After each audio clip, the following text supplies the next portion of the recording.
Hi geeks, I'm here with Ario Anindito, who is the Marvel and DC comic book artist. Hello.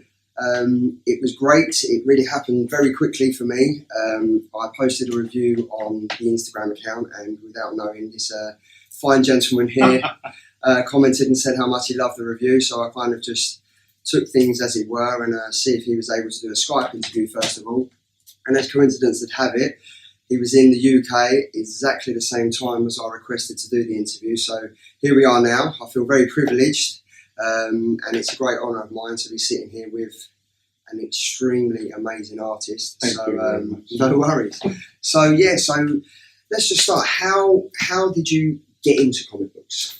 Well, basically, as a little kid, I have like cousins, right? Older cousins that read comics, and when they grew up, they left their comics for me, and I started reading mostly European comics, like Trigun by Don Lawrence, and then Batman comics and Asterix and Smurfs. Smurf. I read those comics, and then comes to a point where, as a little kid, I was like, I think it would be great if I can draw the comic myself, so I can decide it on the adventures that they will have. Just decided where they're going to the forest or whatever action they will have. So at that very moment, I decided that I think I want to be a comic artist when I grew up. Yeah, I think it's like every kid growing up. They do art in school and they do sketching and stuff I know, like that. right? But then having the ambition to take that on and make a career out of it. I find it very endearing that you've taken it on and you thought, well, what I'm going to do as a child, sketching, sketchbooks. You've literally made a career out of it. Yeah, I'm fortunate. I'm blessed. Yes, obviously the first comic I read of yours was Venom 162. I see, yeah. 160. I tried to get hold of it. Sold out everywhere, so you're obviously doing something right. But the artwork in that, I mean, obviously Venom's been around for ages, and I think he's only really taken part and he's only really blown up in the Marvel Universe since Tom Hardy played the film. Yes, the recent movie. Yeah, which is great. Which is good. Which is very good. Yeah. Enjoyable movie. Yeah, it is. But I think the artwork in that and just seeing how a comic book like that has transitioned into a movie, it's all kind of taken off since the Avengers. Yeah. Now in the UK, obviously there's been comic book heroes, Spider-Man, Iron Man, etc. But since the Avengers, it's taken off. Superheroes and comic books throughout the UK now is flying. Yes. So then, when I got the chance to start reviewing comic books on Instagram, I was like, oh, it's a little personal blog for me. And obviously, growing up as a kid, similar to yourself, I'd read comic books, I'd do drawing, doodling, not as good as you though. And then it literally, I just posted one thing on Instagram, and it kind of took off. Yeah. And then all I was doing was just personally reviewing what I thought of the comic books. And then I think the big change came when I reviewed a certain comic called Wolverines. And without knowing it, you read my review, you liked it, and here we are now. So how did it go from you being a child, collecting your cousin's comics, doodling, to making a career out of it, to being where you are now? Yeah. So basically, when I was a kid, I love to read comics and I love to watch Disney movies. So my goal was to either be a comic artist or works for Disney. And when Marvel was being bought by Disney, I got both of my goals. Yeah, dreams come true. Dreams come true. Both of them instantly. I'm working on a comic and also works for Disney. So I grew up always drawing, in the back of my book at the school, in school, at the class, drawing Venom, drawing Wolverine, drawing all the characters, and get caught by the teacher and they're angry and stuff. And then when I was in college, I took architecture. I studied architecture, but I always make drawings and upload it to DeviantArt and stuff like that, right? And one fateful day, I was contacted by via email by an agency in Italy. The agent's name is Tommaso, and he basically said that I really enjoy your drawing, and would it be possible for me to represent you, and then we can just work together. Yeah, and I was like, as a little boy in Asia, I'm so very afraid of scams. Yes, yeah, of course, yeah, I can imagine. Yeah. And I was like, is this for real? This is too good to be true. But well, okay, let's just try. And Tommaso is very kind to me, and he's still my agent until today. Wow. Yeah. It's been since 2011, I think, or 2010. 7 years. Yeah, or 2010, way back, I think. Yeah, and I was like, okay, let's do this, right?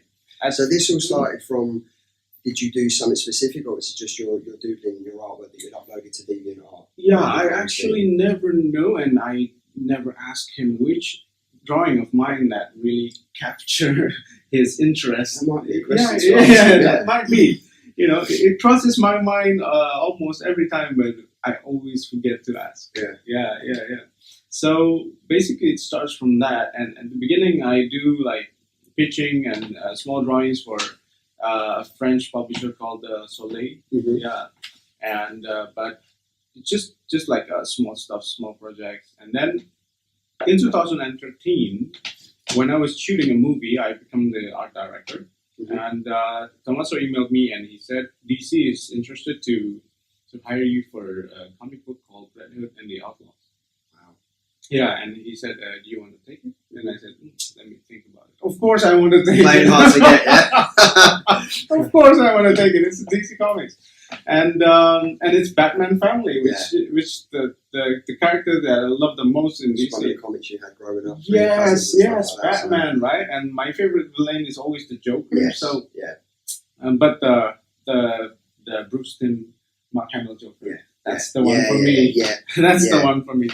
Yeah. And so I did DC Comics while I shoot the movie. Mm-hmm. Never gonna do that again in my entire life because it's crazy. Oh, I can imagine. Yeah. Because as an art director, I have to stay behind the monitor and watches everything, make sure things go right while I'm drawing. Mm-hmm. It's kind of hard to do the multitasking like that. And then I have to go back to my work in the advertising because I make TV commercials and printed stuff and things like that. And then in 2013, I decided that I had enough of the advertising industry. I want to go back to my hometown. I was working in the capital city of Indonesia, Jakarta, and then I moved back to my hometown, which is like 3 hours ride from the capital city. And then I just start building my own studio. It's just a small studio, basically just me at the start, and maybe like 1 or 2 assistants, but it's not permanent, so it's based on projects. And then in 2014, in the middle of 2014, the agent gets back to me again, and he said Marvel is interested to give you a chance to test you. They want sample pages from you. So you were still at DC at this point? No, I'm not. Yeah, I'm just doing those 2 books for DC, but I cannot continue working for DC because I need to go back to the advertising because of the contract. Yeah. If I can only choose, I would choose comics. And then, and then Marvel asked me to do sample pages, and I said, of course. I mean, wow. And they gave me a script from Guardians of the Galaxy. Okay. Yeah, it's 20 pages, and I just have to pick like 5 sequential pages. Yeah. They want to see how good I am with the storytelling. With the paneling and stuff. How I tell the stories. And did that come as a shock to you that it was actually Marvel, a childhood dream of yours? Oh yeah. That approached you? Oh yeah. Was it a daunting task knowing that? Wow. Oh yeah, no pressure. I mean, when the test comes, the chance for me to do the test comes. It was. I remember I was in Singapore, Comic Con. Yeah. I was like selling, my stuff over there, but I haven't worked for Marvel yet. Yeah. And then the agent contacted me, and I was like, "Oh my god, I cannot do it right away because I'm still abroad, and I have all my tools back home. I didn't do the things digitally back then. It's all traditional, ink, paper, pencil. And I guess it's the same as any workman in any trade. You can't just go anywhere and just pick up a tool and start working. No. Your favourite pen, your favourite paper, etc. Yeah. But now It's just It's digital. all digital, yes. How the world has changed. How the world has changed. I'm the old school guy, but Yeah. I need to change as well. So apparently, but it's for the best, I think. Yeah. So I was like, can I submit it a little bit later? Yes. Because I need to just go back and do my stuff, prepare for this and that. Yeah. And he said, well, yeah, let's see if they're still open with that. And I was like, oh my god, I might miss this You might one. miss it, yeah. Yeah, and honestly, when I was still in Singapore, I thought I already missed it. Mhm. So I was just like, okay, it's fine. I'm just going to enjoy my time when I'm here, Yeah, while I'm here. yeah. And then when I go back, I asked the agency again, the manager again, and is it still open? Is it still on? And he said, yeah, go ahead. And then I was just like, okay, I haven't Full throttle. I haven't unpacked my stuff yet. So let's Yeah, just yes, do it. yeah. Let's just do Yeah. it. And I remember I picked 5 pages of a scene where Gamora is being chased by a space alien villain, using like speeder bikes Yeah, in space, yeah. because I want to show how I do the action Yeah, panels, yeah. as well as the sexy girls. Yes. Yeah. Because Gamora is one of my favorite characters as well. Too bad what happened to her in the event. Yes, but it was, yeah. you know, When she got thrown off, I thought that was the end. Oh, yeah. And Nebula, man. that was it. Yeah, well, anyway, so I submitted to Marvel, and the good news is the agent told me that Marvel really loved the sample pages, and I was like, oh, wow. Wow. And then the Marvel editor at that time was Katie Kubert, Mhm. from the great Kubert family. Yeah, really? Yeah. Okay. Yeah. I owe her a lot. I owe her my career, actually. Katie is always great, And she always is kind to me, experienced. and she trusted me. Yeah. She had faith in me to do the work, Mhm. and she's always super, super kind. And she asked me, like, okay, Ario, what is your favorite Marvel characters? Mhm. What you want to do? And I said, I really love the X-Men. I grew up with X-Men. Yeah. No. I really love that cartoon. My favorite character is Gambit and Deadpool. Yeah. I know Deadpool is not really an X-Men, but Yeah. he wants to be whatever. Does he? You don't know. And she said, okay, we have this project called Wolverines. Do you want to take it? And I said, yes, of course. Wolverines is basically this very, very fun project. It's weekly. Mhm. Oh wow. Okay. Imagine that. Jeez. Yeah. Weekly with different artists, and I got to draw 2 issues. Of So what would Wolverines. the turnaround be on that? Would it be you have to submit your thumbnails and everything within 2 days for it to go live on? Basically, for 20 pages they gave me like 5 weeks, Mhm. and the first week is I usually use it for the thumbnails, making the thumbnails Yeah. and the approvals, and then the rest 4 weeks is for me to actually do the actual pages. Yeah, and yeah, so that's what I did. I draw Wolverines number 10 and 12, if I'm not mistaken.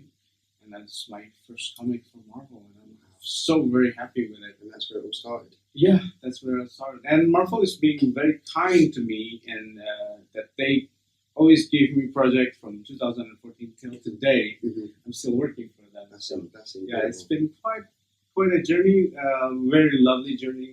I'm so happy.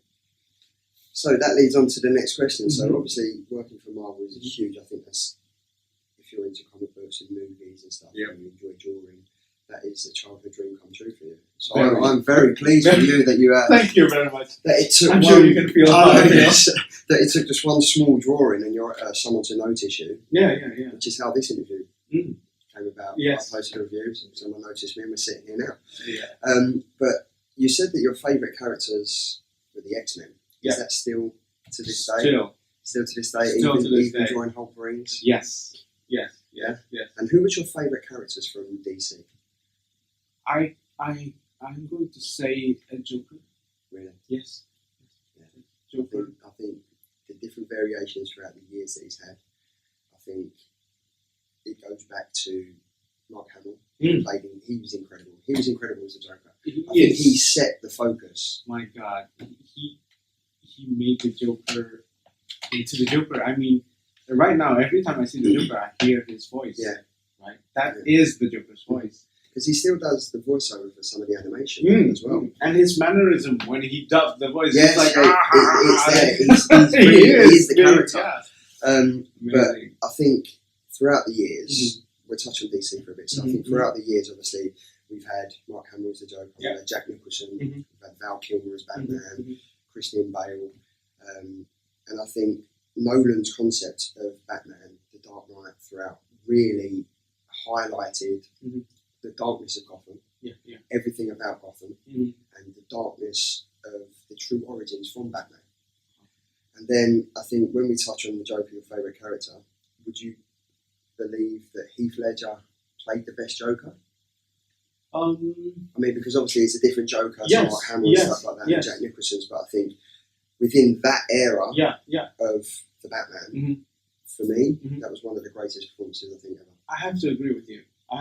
Although I also enjoy Jack's portrayal of the Joker very much, because he is that Joker from that comic, that era, where he take the Joker as a very scary, but not as psycho as Heath Ledger's Joker. But definitely scarier than Romero's Joker. And I just like the look of the classic Joker on Nicholson. The purple suit. The smiling, the hair, everything. While Heath Joker it's not the classic Joker, but it's an amazing portrayal of the Joker when I see it. And it's sadly, he's too good as the Joker. Took his own life because of that, right? He's like stressed out, depressed, and stuff like that because he cannot get out from the character. I think, So sometimes, obviously, you take the role too far. Have there ever been points in your career where you literally just thought, "I need to lock myself in the room. I need to work on this solely"? Oh yeah, Is there any other points where you just think, "I can't focus on what's around me. I need to take 3 or 4 days out, lock myself in the room, and just draw"? Oh yeah. There is. It must be so incredible just to sit there drawing. Because when you draw a character, if you if you have to draw a scene where there's tragedy, but in your real life you're happy, you're feeling good, you're feeling happy. I just need to, get that feeling. I need to connect into that condition, that situation. That I need to be alone for a while. And then I think of all the sad stuff that happens through my entire life, and then just channel that feeling of sadness so that I can draw the right face of sadness. Because there's a lot of type of sadness, right? Sometimes you're sad because you're being fired from your work, or you're sad because your pet dies, or you're sad because you lose your family. There's a lot of type of sadness. And which sadness is it that you need to draw, that you need to channel? How is the level of sadness it is? Because it's going to be very different from losing a pet, or to losing a family, or to losing your work, or whatever. It's very different. So then, how do you take all that emotion and put it into starting a comic book? What would you say your startup point is? Is it you think about the concept and the story of a whole, or do you do it box by box, as it were? Do you start with? And what would your daily task be? You've just been given a comic by Marvel. What would you do? What is the first thing you sit down and do? Of course, I read the script from the start, from the beginning to the end, right? And then try to understand what is the story that they want to tell. Make sure that the message gets through. What is the red line? What is the main message of this book, actually? And whatever happened in it, the chains of emotions, the graphic, the whatever happened is in that story leads to this big message, right? So let's say if I want to, if I got the script and then the story is in the end it's all about family, all about the warmth of family, I cannot make the whole comic too dark or too gritty, because in the end the message is warm, the message is kind, it's good. I can be gritty in certain scenes that requires greediness. Yeah. Like when I draw in Half Rings, number one is when the leader told Clay that I know where your family is. Yeah. Oh, that needs to be greedy. Yeah. Man. Yes. And if I am Clay, I'm like, oh, you just that is a big mistake. Yeah. You don't threat my family in front I think of me. that part in the comic, when you see that, you see Clay turn. Yeah. And he's kind of like, the leader's tugging at his heartstrings. Yes. And he's kind of got him where he wants him. Mm. And he's kind of like trying to manipulate him. Yeah. But I think throughout the comic, you've done a great story of how Clay's gone from a family man to dealing with these issues and dealing with his own demons inside. Mm-hmm. Because obviously, he's Weapon H. I mean, he got the Hulk inside. Do you know what I mean? Anyone who's got the Hulk inside is not going to be happy every day. Yeah. And the fact that he's got the adamantium through his veins, I mean, he's got to be aching. Yes. He's got to be aching and dealing with some serious emotions. But I think when the leader tugged on them heartstrings, you feel Clay's emotion. Mm. Because I think, as we touched on earlier, I think for anyone within a comic book and anyone in real life, I think if you're a family man or you've got connections with family and stuff like that, the one thing that you would be in fear of losing is your family. Yes. And that is portrayed, even though it's a gritty start to a comic, the first part of the comic where they're sitting in the cafe and the Avengers are fighting the Hulk. Yes. That really drew me. I was like, wow, this is going to turn out great. But then even then you see Clay drumming down to the kids because he doesn't want them to shout out too much that he's like Weapon H and stuff like that. And you see the real family man coming through and he really loves his family. And then obviously as the comic portrays through, you see him changing and dealing with family matters and trying to take him out of the equation just so he can deal with his own things. Mm-hmm. But yeah, when the leader grabs hold of them heartstrings, you really feel, how's he going to do this? Yeah. Is it his time? What's he going to do? He's going to chase that thing and just finish him. But that was, I think, Hulk Rings 1 was incredible. Well, Greg did a really wonderful job on writing the character. So how does that work? Do you draw and then Greg would write, or is it you work together and you say, right, this is the drawing for this scene, this is the wording that will go with it? Or no, Greg is the mastermind. I just received the full script from him, and I'm always happy with the way he writes the characters and the stories. Mm-hmm. I'm always happy, and I think the first time I worked together with Greg is in Weapon H number 6. I'm not mistaken. And I'm already I know him from the Hulk stories, right? They sold out. 6 and 7 are sold out in the UK, but I'll just let you know. Yeah, I mean, Greg wrote really, really good and amazing Hulk stories. Yeah. Wow, he basically knows the character a lot. I mean, and now he made this character, which is very different from the Hulk. A family man who is able to control himself even in the rage mode.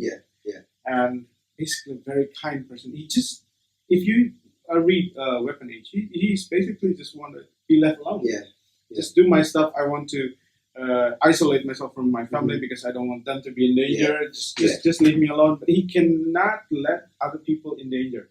That's why he keeps always getting involved in this and that and this and that. It's because basically he's a kind person. He's a good person, not only for his family, but for the agent that he helped, you know.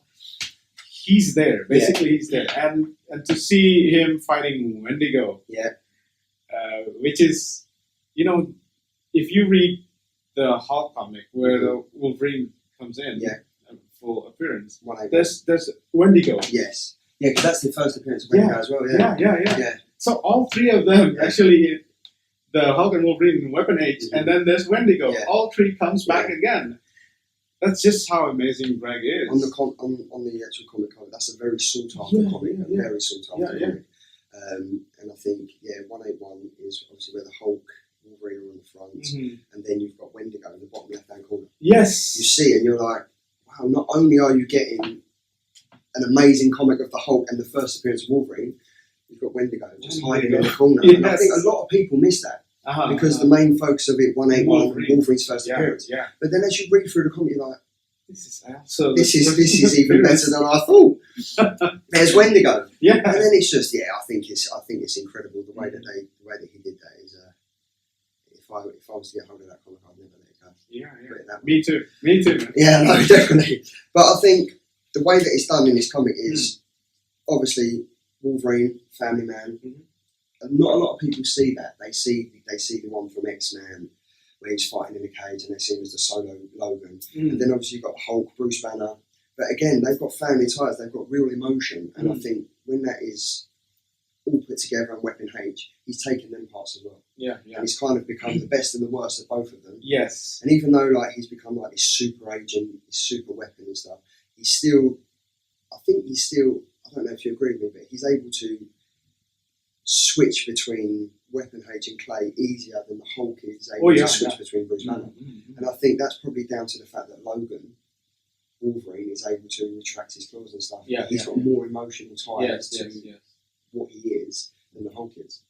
And I think it was it's going to be I'm really looking forward to seeing like what happens in number 2. It's only a 3-part series, isn't it? Yeah. Sadly, it's only it's a shame. mini series. It is a shame. Yeah, I do told Greg that hey, if you ever write about Clay again, please let me be the one who draw it because I'm in love with the character. Yeah. I know my favorite character is X-Men, but I also love this character so much because what's not to love? I mean, he got the best of both worlds. Yeah. The claw, the healing factor, the rage of the Hulk, the whole, the big giant body of the Hulk, strength of the Hulk. But he got the consciousness of a family man. He's basically a loving father and husband. Yeah.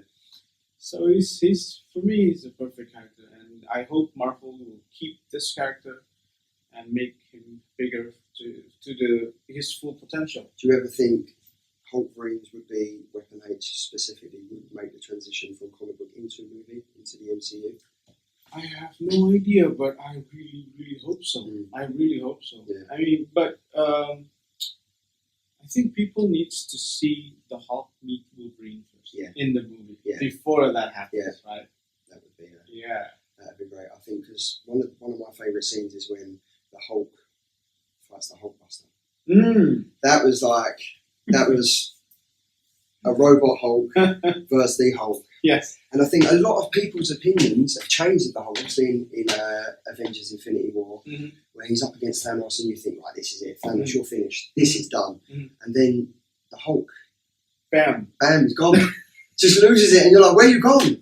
And I really like that because throughout the film, that was like a sub message. The Hulk, again, trying to get Bruce Banner, trying to get the Hulk out, and he can't do it. Yeah. And it's like they're having like a relationship, like, just come out. You need to help me now. And Hulk's like, I ain't having it. Yeah. It's not happening. I'm not doing it. Like Dr. Jekyll and Mr. It is. Yeah. It is. And I think if Loki were alive at that time, he would say, puny giant. Yes, exactly. I really wasn't expecting him to die. Oh my God. That film, me and my wife were lucky to go to the IMAX in London. It was an event. Wow. It was amazing.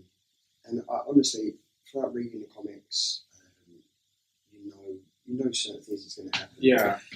But I wasn't expecting that. When Loki died, you know that things is serious. You know. Oh, spoiler alert! Loki died. Oh yeah. If you haven't seen that, Loki's dead. I do apologise. Sorry.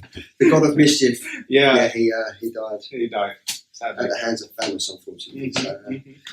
But Endgame is a month away. And people keep asking me, how does it end? Yeah. Do you think I know? Yeah, no. No. Have you seen Captain Marvel? I haven't actually. You know, the funny thing is, I submitted the last page of Wolverine number 3 the same day of my flight. Wow. To London. I almost didn't make it. That's a close call. Yeah, because now, if you had the choice, what would you miss? The flight or the flight? The flight. It's got to be. The flight. It has to be. Yeah. I need to be professional. Yes. I mean, this is my main core work. So I wouldn't miss it for the world. And I as an artist, I set the bar within myself. So I wouldn't want to rush my work. Yeah. If I don't feel satisfied with it, then I don't want to. If the editor is happy with my work, then that's also a bonus. Of course, that will make me happy as well. Yeah. But the main person that I want to make happy is myself. When I'm happy with the page, then that's it. Yeah. I don't want to rush things. So what happened is I live in a town about 3 hours ride from the airport, the capital city of Indonesia, which is Jakarta. I live in Bandung. That's the western part of Java Island. So we need to drive around 3 to 4 hours, and sometimes 5 hours if there's traffic jam, to Jakarta, and then drive again to the airport, which is around 1 or 2 hours to go there. So that time is I am working it while on the road. So whenever there's traffic jam, I drop. So not drawing and driving, by the way. No, don't do that. Don't do that. Yeah. I only do it because the traffic is crazy. In Indonesia. When there's traffic, you can just stop for like 15 minutes. Wow. Yeah. So within 15 minutes, if I don't do anything, it's wasting. Yeah. So I draw just a little bit, and then that's it, and then go. And which is not recommended. Unless you're in very, very tight deadlines. Don't try that at home. Don't try that at home. Never try that at home.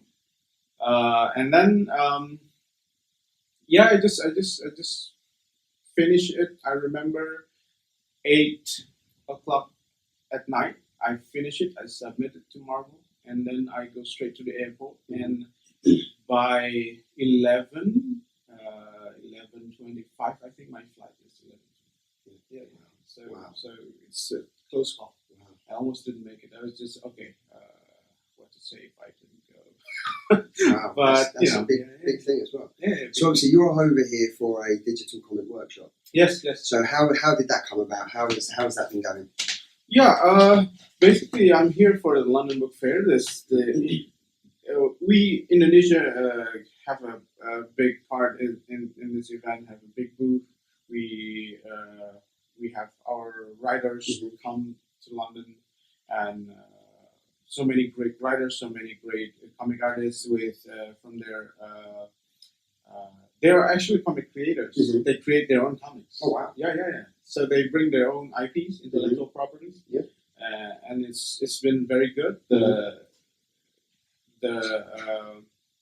acceptance is really wonderful.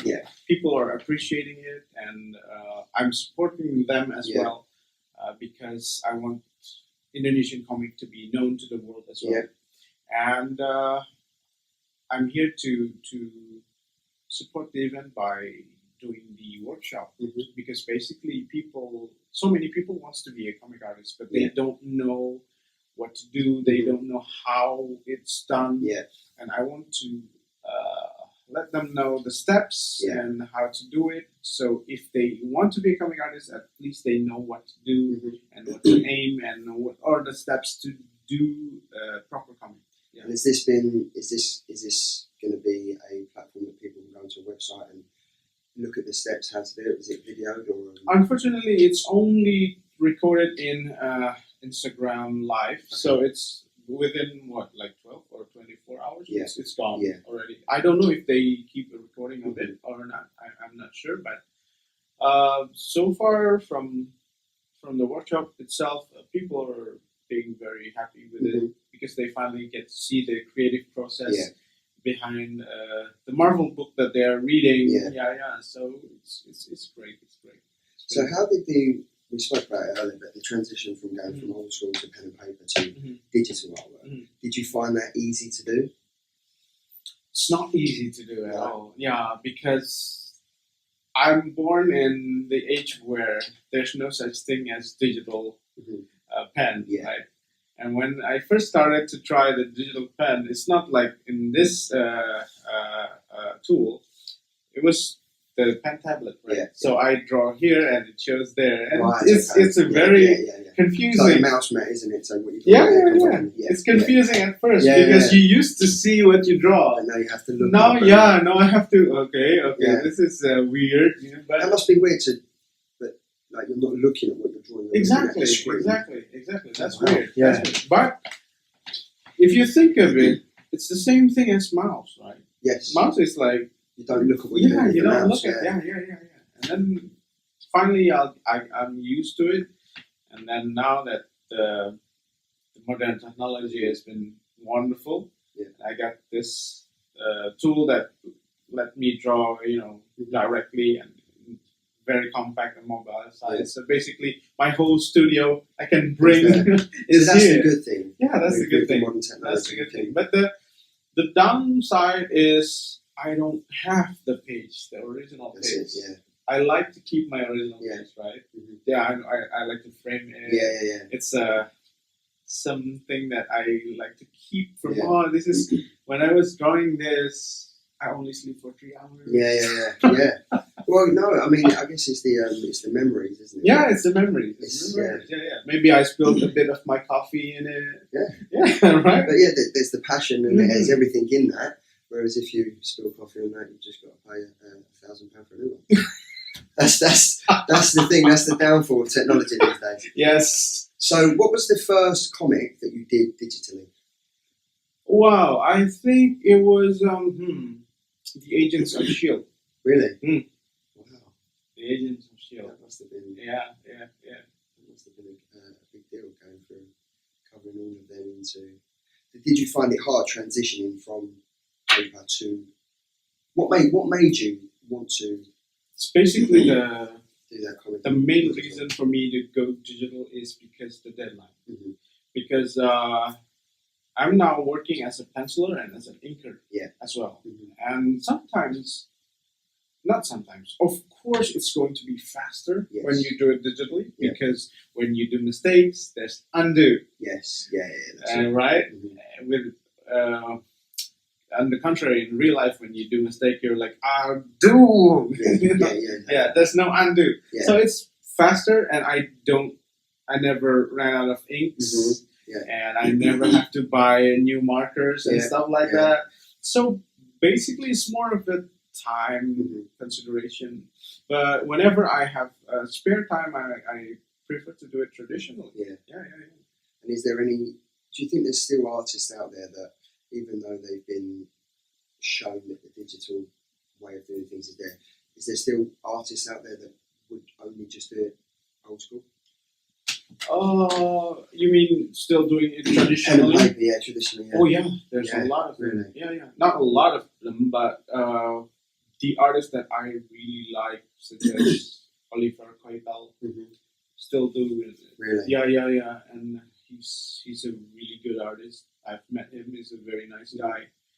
And I'm sure there's a lot of more artists that draws traditionally, and now you respect them more because you thought it's done digitally when you see the artwork. Yeah. I mean, this cannot be real.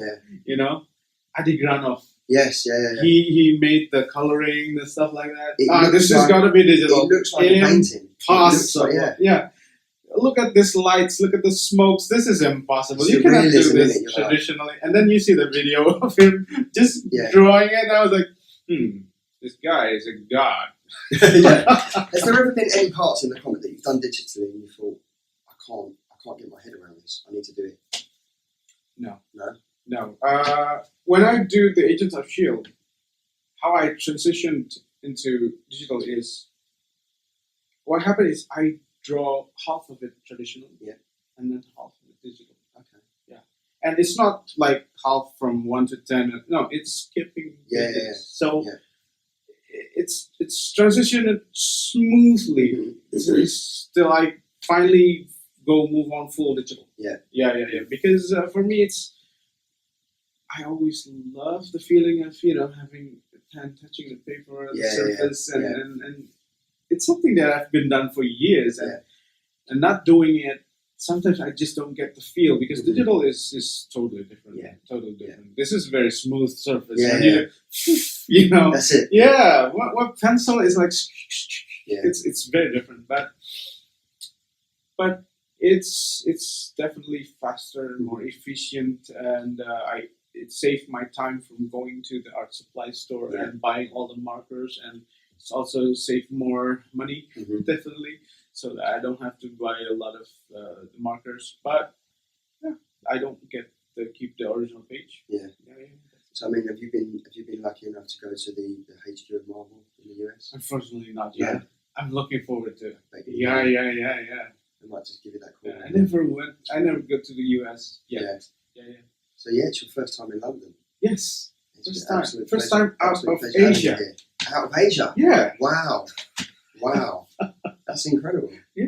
That is insane. Yeah. So so touching again on the comic book, the software that you use. If there's any people out there that want to start comic book drawing and stuff like that, what is the software that you use? Well, Is this a top secret? First of all, I'm not endorsed by the software. But if you want to endorse me, you know where to find me. I'm using Procreate. Okay. Yeah. Procreate. And is that only available on an iPad, or if you've got any other tablet, can they use it? I never found it in other tools, or it's probably because I'm not a tech savvy. But so far, I know that it's in the iPad. So is it only available on iPad, or can you get it on like a desktop with the mouse and that? I never seen it on a desktop before. Yeah. So this is the only tool that I ever seen using that application. But again, I'm not a tech savvy, so don't trust me on that. Well, I think that concludes the interview. It's been an absolute pleasure. Thank you very much. Spending time with this gentleman here. Thank you. If you haven't already, I would go out and buy Hold Rings #1. One more thing. Yes. To all of you who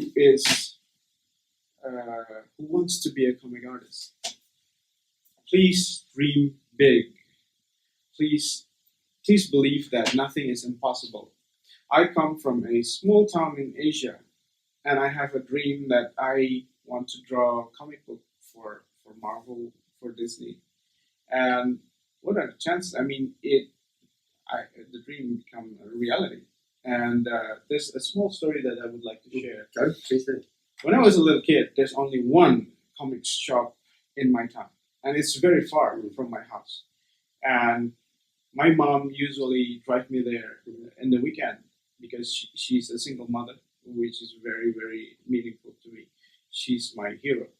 And she drove me there, and she just sit there and wait for me to while I browse my comics over there, because we don't have a lot of money at that time, so I can only buy one. So I take a lot of time over there browsing. Just browsing inside the interior, and I spend like minimum 3 hours in there. And my mom's just sitting there, I don't know what she's doing. And there's no phone at that time. No.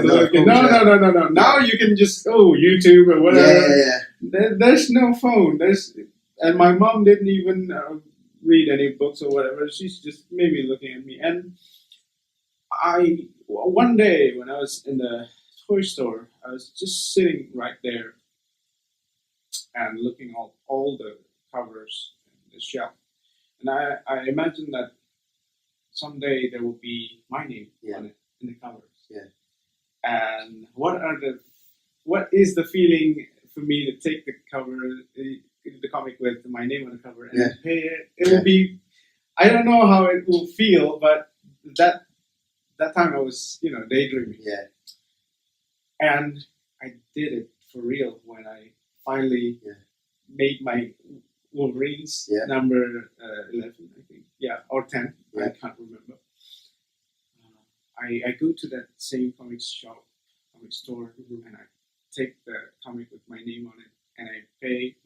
And the woman and the cashier, it's still the same when I was a child. So she know me when I was like until I finally managed to do it, to the business. So my mother and my wife plays a big part in my life, because she's always supportive, and she kept me alive, of course, by feeding me while I was. When you're doing comics, and she's even when I say like I'm doing it while I'm on the road. She drives, so it's safe. I can draw while the car is stopping, so she's the one who drives. Basically, there's a lot of women in my life that is very supportive for me. And so that is the dream that comes true. What are the chances for me in Asia? I mean, if you think about it, there's a lot of Americans that wants to work for Marvel. When you say Marvel, Mm-hmm. when you say comic book artists, I think a lot of people just think they must be based in the US. Yeah. Marvel is where the headquarters are, Yes, so yes. the comic book artists that draw for them Yeah, are going to be based in the US. Mm-hmm. Now, I was very shocked when I found out you were from Indonesia, and I was like, wow, this is great. Do you even know Indonesian? A bit. Well, I'm not the best at geography, I'll give you that. So I know Jakarta, so that's fine. But yeah, to see that they're not just in the US, they reach out. Yeah. And for you, for when you was a child, thinking, I'm one day I'm going to draw a comic, and one day I'm going to be able to go into that shop that I went in as a child and pick down that must have been an amazing feeling. Yes. That is an accomplishment. Exactly. I mean, the wonder of the internet. Yeah. Without the internet, I don't know if I would be able to work for Marvel or not. Yeah. I mean, this is like just me working in my house, submitting it by emails, and luckily, fortunately, I've been working with a very kind and supportive editors at Marvel, and amazing writers and great colorists that really helped me on making my work looks good, even better than it is. The writer makes wonderful stories for me to draw, and the colorist really helped me to cover my mistakes in the drawings. Yeah. And the editors always supportive, and especially on this Wolverines, they are very, very. Every time I submit new pages, they're always like, "Excellent! This is wonderful." Yeah. All of the positive and encouraging words that made me even more, made me want to do the next page even more better. Yeah. So the working relationship is really good. Yeah. Marvel is treating me very, very kindly and very, very professionally, and they feel like a family to me. Yeah, they're very good. They never discriminate. They never. Basically, there's been an accident where comic artists from Indonesia also made a big mistake, right? At that time, Marvel emailed me and they say, you don't need to be worried because although you're in the same country, you have the same religion as he is, we will not judge you because of just this one person. We will still and always look at you from your work, from your work ethics, from your work quality, just being professional. And you don't need to be worried for other young comic artists from Indonesia if they want to apply to Marvel. We will always have an open door. We will just pick people by their qualities. And they are very, very good. They're very professional. Because when that happens, there's a lot of some kind of chaos in the comic industry in Indonesia that oh my god, now Marvel wouldn't accept us from Indonesia because if we are like Muslim and we're from the same country with this guy. But no, that's not happening because Marvel is being so very kind. So not all superheroes wear capes. Yes, that is the truth. Exactly. But yeah, I think it's been an absolute pleasure to spend the time with Ario here. It's pleasure's all mine. Thank you very much. We're going to conclude this interview, but stay tuned with us on Instagram Live. We're going to do some store visits around London. I'm going to show this guy some places, some good comic book shops, some good collectible shops. He's purchased this absolutely lovely bowler hat from Lock & Co. So it's going to fit right in as we get on the buses and the trains and stuff. But as I was saying, if you haven't read Wolverines 1, try and find it. I know it's sold out everywhere, so you're obviously doing something right. Hope so. Yeah, the next two issues will be out within the next couple of months. So stay tuned and thank you for tuning in for Geeky Guy Comics.